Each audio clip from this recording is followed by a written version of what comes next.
Hello, and welcome back to Harriet's Custom Computer Art Plus.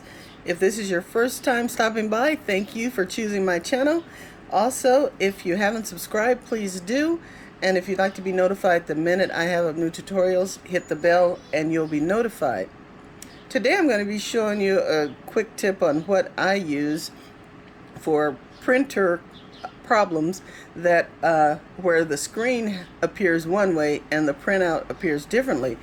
I've been seeing a lot of questions about printers printing the wrong colors on items that people are trying to make.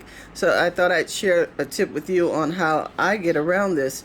I'm working on baseball caps right now, the cap box, and I needed a certain colors for some of the teams. I print my own papers, as I've said before.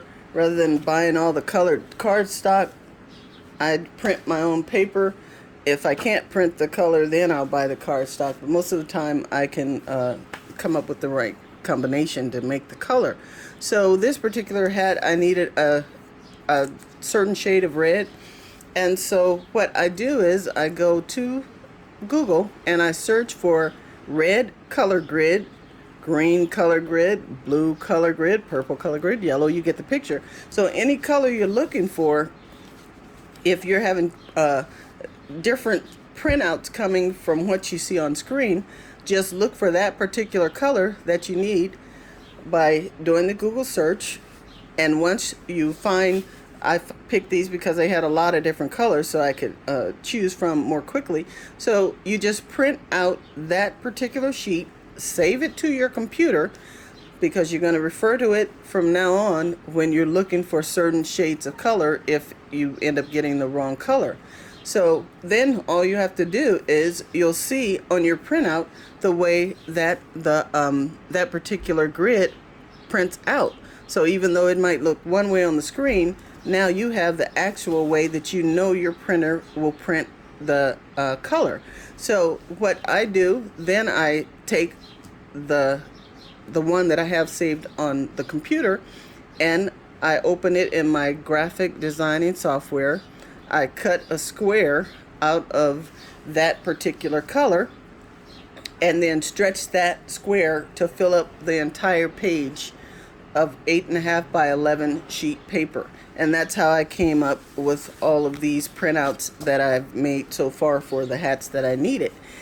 Also, if you're looking for another color, this one, I was looking for a certain shade of blue, but I also needed some purple, and since purple is made from blue and red actually, I was able to get colors of purple as well. So this one I typed in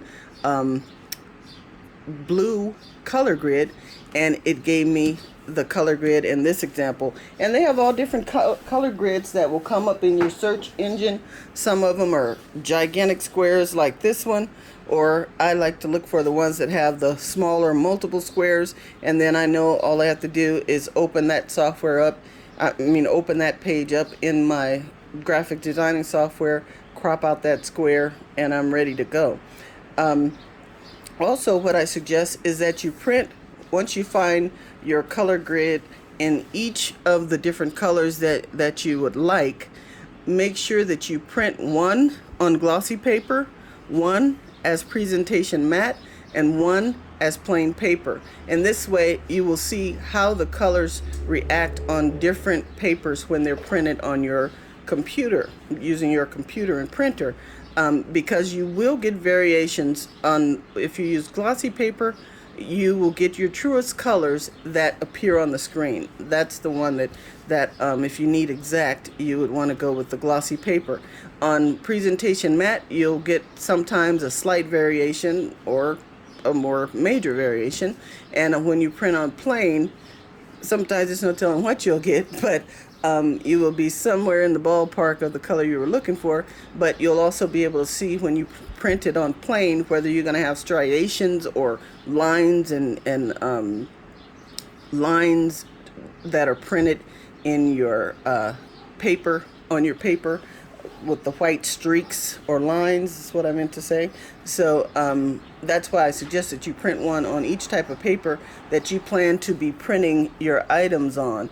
and then you just save these hard copies so that you could refer to them whenever you need to get the right color, because I was looking for this color on the screen, but when I printed, this was the actual color that I needed for my computer or printer to print it correctly. So that's a tip for making sure that you're getting your colors correct whenever you're trying to make your different products.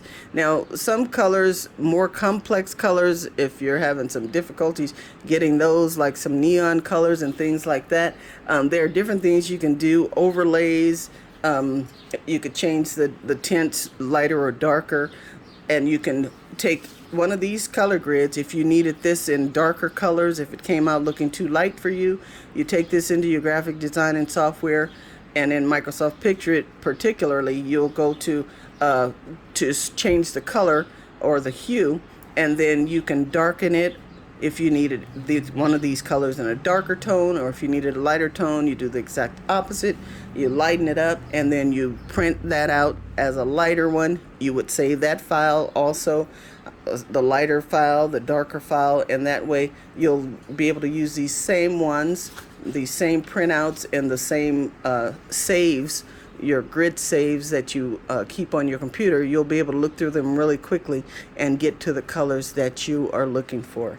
So hopefully this has been helpful to you. It definitely has been helpful to me, and it's a very good thing, very good idea that you might want to try if you're going to be busy doing a lot of work. So once again, you're watching Harriet's Custom Computer Art Plus. If you haven't subscribed, please do. And also, if you want to be notified the minute I have new tutorials, just hit the bell. Also, before I sign off, I want to say thank you, everyone. I've had over 2,000 new subscribers this month, and I appreciate every single one of you. So I'm now at 4,000 subscribers, and I think that's absolutely awesome. I appreciate the support. Signing off now. I'll see you next time.